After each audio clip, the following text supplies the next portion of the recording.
Eliminated na po ang San Miguel Beer sa quarterfinals pagkatapos nilang matalo sa Rain or Shine Elasto Painters.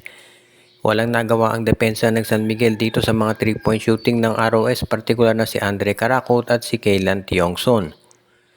Dahil dito, inaasahan na gagawa ng malaking mga trades ng San Miguel Beer dahil maliwanag pa sa sikat ng araw na kinakailangan na ng pagbabago ng San Miguel. Tumatanda na itong roster ng San Miguel. Unang-una kinakailangan i-trade na nila si Wami Tiongson. Napansin nyo ba na hindi siya ginamit sa game na to? Ang starter nila ay si Chris Rosales. Ang problema na injury ito. So for the rest of the game, si Chris Ros at Jericho Cruz ang nagmando sa point guard. So si Chris Rosales ang malamang unang i-trade ng San Miguel. Pangalawa, si Junmar Fajardo ay very limited yung mga touches na dito sa game na to. Kinakailangan baguhin ng San Miguel yan. Nakita natin na iisa lang naman ang big man talaga ng Rain or Shine. Itong si Jalen Johnson, yung import nila. Bakit yan hindi inatake ng San Miguel Beer? So hindi maganda yung sistema na pinairal ng coaching staff dito. Pangalawa, pangatlo para nakita natin, mukhang kinakailangan din baguhin ng San Miguel yung approach nila sa depensa. Si Jericho Cruz 3 beses inatake ni Adrian Locum. So 3 sunod-sunod na foul itong si Jericho Cruz at hindi siya makasabay. Si Marshall Lassiter 1 beses lang nakatira. Hindi nabigyan ng bola. So ang daming naging problema dito sa San Miguel Beermen. So yan ang dahilan kung bakit itong SMB ay natalo sa Rain or Shine Elasto Painters. Hindi maganda yung pag-handle ng coaching staff at clearly kinakailangan gumawa ng mga trades nitong SMB. At hindi tayo magtataka kung yan talaga ay kanilang gawin dahil alam naman natin na itong San Miguel Beermen sanayan ng nananalo. So hindi sila basta-basta na lamang papayag na ganito mangyari. Gaya ng inaasahan ay nanalo Barangay Ginebra kontra sa Phoenix Fuel Masters. Tinambakan nila ito. Ang story actually dito yung parang naging injury ni Justin Brownlee. Nagkaroon siya ng pulled hamstring. Pero sinabi ni JB na hindi raw ito seryoso at makapaglalaro siya sa semifinals. Noong nakita sa eliminations itong ROS at itong Ginebra, tinambakan ng Ginebra itong Rain or Shine. So wala tayong nakikitang problema dito sa Gene Kings. Mukhang diretsyo na ito sa finals. Dahil dito, wala naman nakapagtataka talaga dyan dahil alam natin na kapag ito si Justin Brownlee, ang import ng Ginebra, ang laki iba talaga ang nagiging tulong nito. Plus maganda nilalaro ng iba nilang mga players ngayon. So yan ang dahilan kung ba't itong Ginebra inaasahan natin na magiging maganda ang kalalabasan dito sa kanilang semifinals kontra sa Rain or Shine Elasto Painters. Bukod dito, nasa kanila pa yung number 1 pick sa susunod na draft. So lalong ang lakas ng Barangay Ginebra kapag nagkataon. So ito na talaga yung masasabi natin na magiging magandang future ng Barangay Ginebra. So solido talaga sila. Kaya nga ngayon, itong Gene King fans ay nagse-celebrate dahil nakapasok sila sa semis. Plus of course, maganda yung future nila dahil nasa kanila pa yung draft pick ng Terra Firma. So talagang masasabi natin na isa to dito sa mga makakatulong dito sa Ginebra para masustain yung kanilang momentum. Ngayon naman, itong Phoenix Fuel Masters, kinakailangan din nila na major changes dito sa kanilang lineup.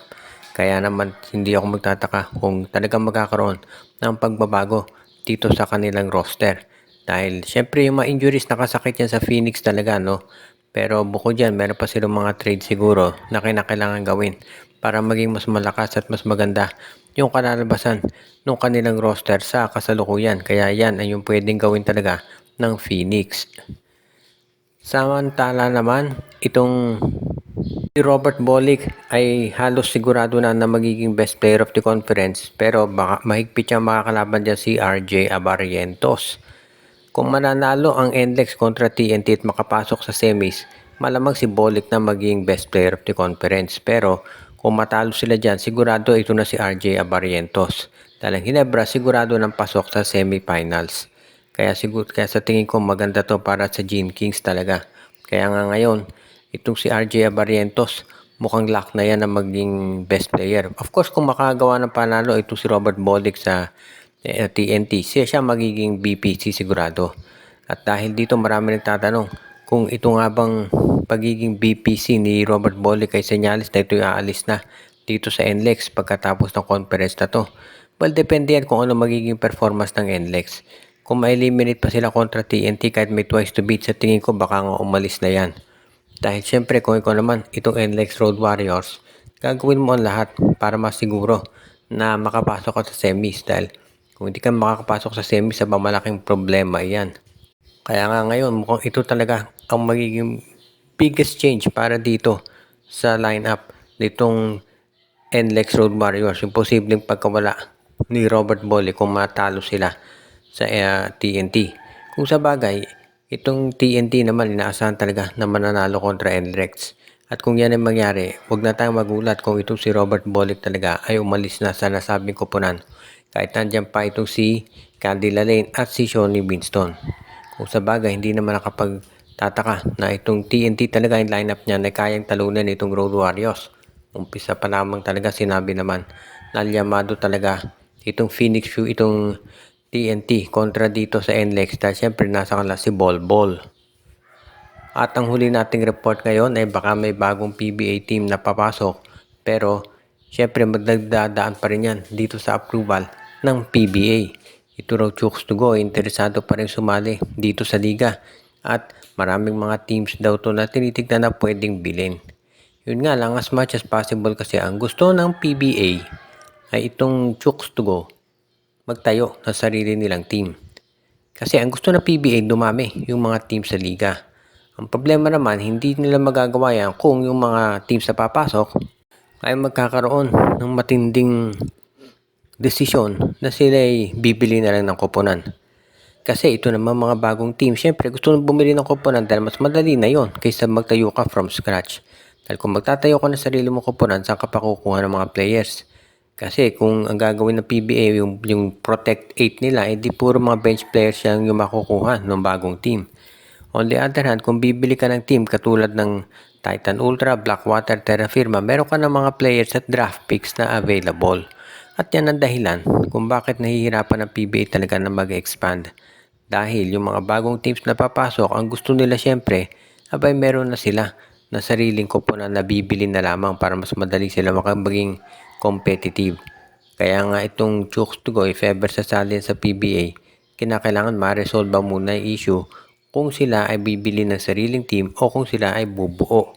At hindi lang sa Chooks to Go yan applicable.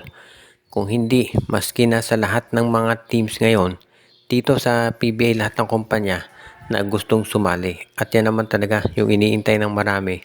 Dahil syempre kung ikaw naman itong mga teams na yan, pag-iisipan mo rin kung in the future ano ba ang makatutulong sa iyo.